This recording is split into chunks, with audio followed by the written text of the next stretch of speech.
Seigneur soit avec vous. Et avec votre esprit. Évangile de Jésus-Christ selon saint Luc. Gloire à toi, Seigneur. Un jour de sabbat, Jésus était entré chez un chef des pharisiens pour y prendre son repas. Remarquant que les invités choisissaient un peu les premières places, il leur dit cette parabole. Quand tu es invité à des noces, ne va pas te mettre à la première place, car on peut avoir invité quelqu'un de plus important que toi. Alors celui qui vous a invité, toi et lui, viendrait te dire, c'est de lui ta place. Et tu irais, plein de honte, prendre la dernière place.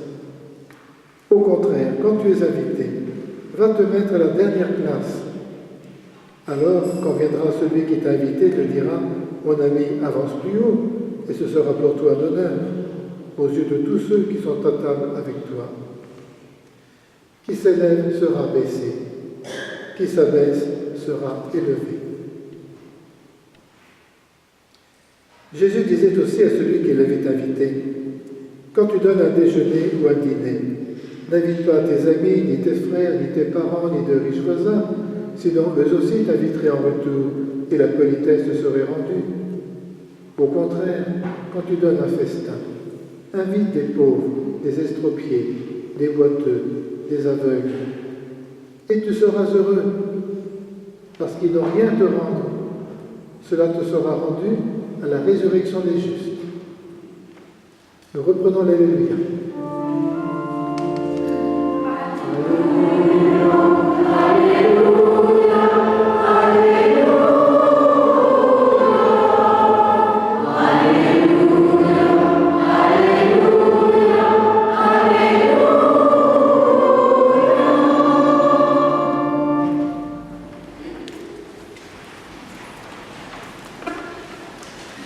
Chers amis, cette question d'être à la première place revient souvent dans l'Évangile.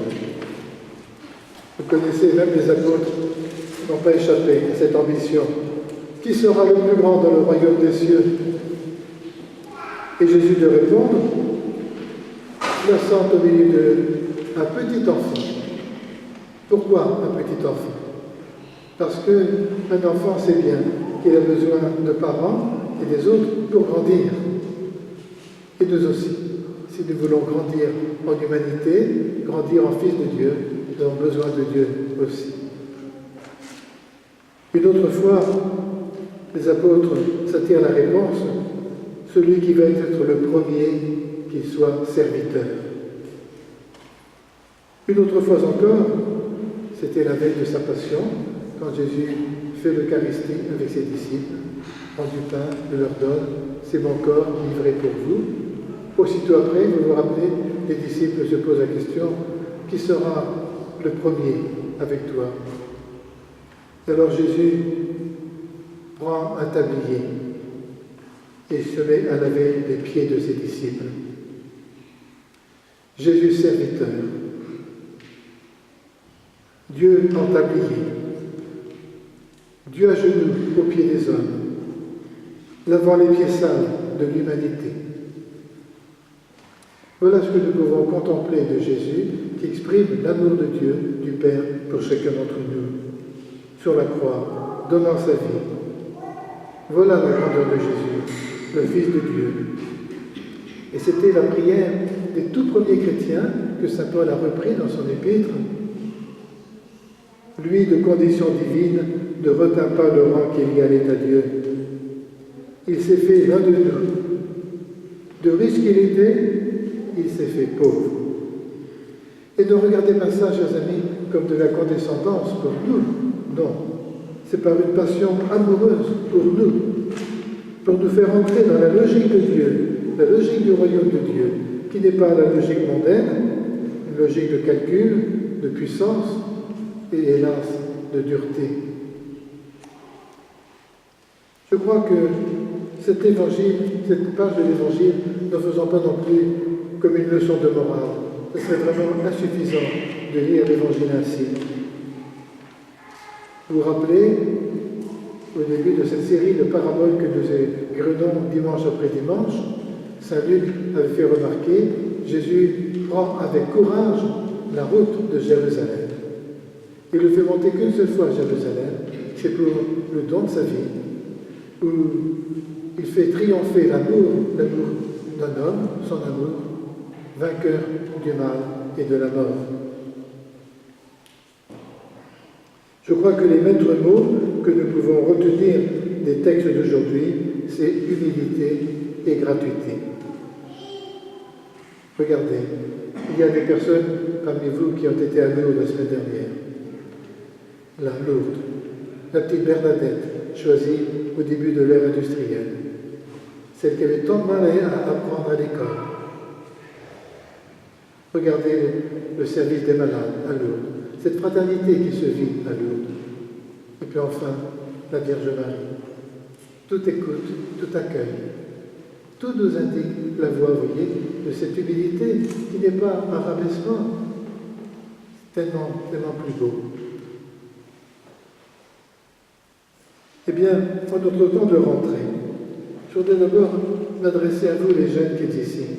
Vous allez rentrer mardi prochain à l'école, au collège, au lycée. Jésus ne vous dit pas de vous mettre à la dernière place dans le fond de la classe, et que si vous êtes le dernier, direz à vos parents qu'il faut bien être dernier ou un dernier. Non, c'est pas ça.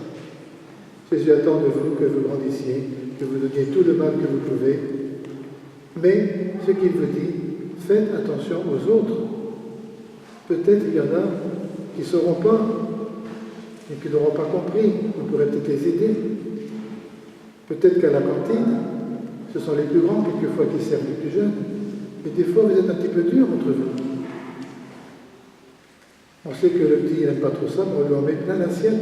Alors comme il ne mange pas tout, il se fait disputer après. Faites attention aux autres. Voilà ce que nous dit Jésus. Et si on vous demande d'être responsable de classe, acceptez. Ça vous créera des ennuis peut-être, mais c'est pour le service des autres, pour être serviteur. Voilà l'évangile d'aujourd'hui.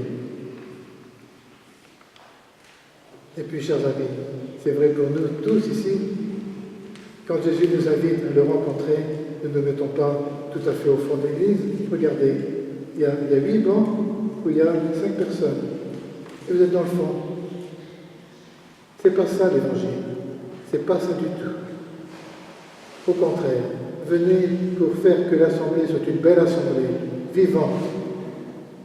Une assemblée, on sait ce qu'on vient faire. On vient rencontrer un grand ami.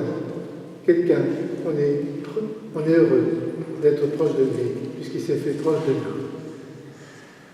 Et quant à nous tout à l'heure, nous donnerons la main pour ce qu'on appelle le baiser de paix. Eh bien, c'est pas pour courir après tout le monde, c'est pour dire à mon voisin, peut-être que tu n'es pas d'accord avec moi dans la vie, mais aujourd'hui, je sais que tu es mon frère quand même, parce que nous communions au même Christ. Et puis, il n'y a pas que l'Église. Nous sommes à une époque, chers amis, où nous avons à débattre de grandes questions. Des questions de société. Ça va de l'avortement à la fin de la vie. Ça va sur la conception du travail. Vous savez que les semaines sociales de France prennent ce thème cette année, le travail. Ça va aussi sur les questions de la place de l'islam, par exemple, dans notre pays. Ça va aussi sur les questions de la paix. Vous savez combien le pape et les chrétiens eux-mêmes, les chrétiens de Syrie en particulier, demandent qu'on choisisse le chemin du dialogue et non pas de la punition, non pas de la frappe. Nous avons voilà devant nous un tas de grandes questions. Comment allons-nous servir ces questions en étant serviteurs, en lavant les pieds des disciples, des autres? D'abord, en ayant connaissance de la question, en creusant la question, en sortant des idées un petit peu toutes faites que nous pourrions avoir, et puis, éclairés par notre foi, par l'Église, eh bien, essayer de dire quelque chose qui puisse servir et non pas casser. Servir pour que l'autre puisse réfléchir aussi davantage. C'est gratuit. Nous n'attendons pas de retour. Mais Jésus nous dit, tu es heureux, car cela te sera rendu. à la résurrection des justes. Et pour terminer, je vous lis un poème de Tagore. Tagore, c'est un hindou qui est mort, comme je dis, en 1964. C'était en tous les cas, son poème était avant Martin Luther King. Et j'avais mis cela sur mon image d'ordination. Vous savez, quand on est ordonné prêtre, on a des images que l'on donne. Alors j'ai un homme qui me dit quand même, il y a ces de belles paroles dans l'Évangile, pourquoi vas-tu chercher de belles paroles chez un hindou? Mais vous savez, pour moi, il y a des semences divines dans le cœur de tous les hommes. Il y a une sagesse, il y a quelque chose dans nos cœurs. On y fait attention, on n'y fait pas attention. Il y en a qui s'y prêtent et qui disent des choses merveilleuses. Je vous lis ce poème comme conclusion. Je dormais et je rêvais que la vie n'était que joie. Je m'éveillai et je vis que la vie n'était que service. Je servis et je compris que le service était la joie.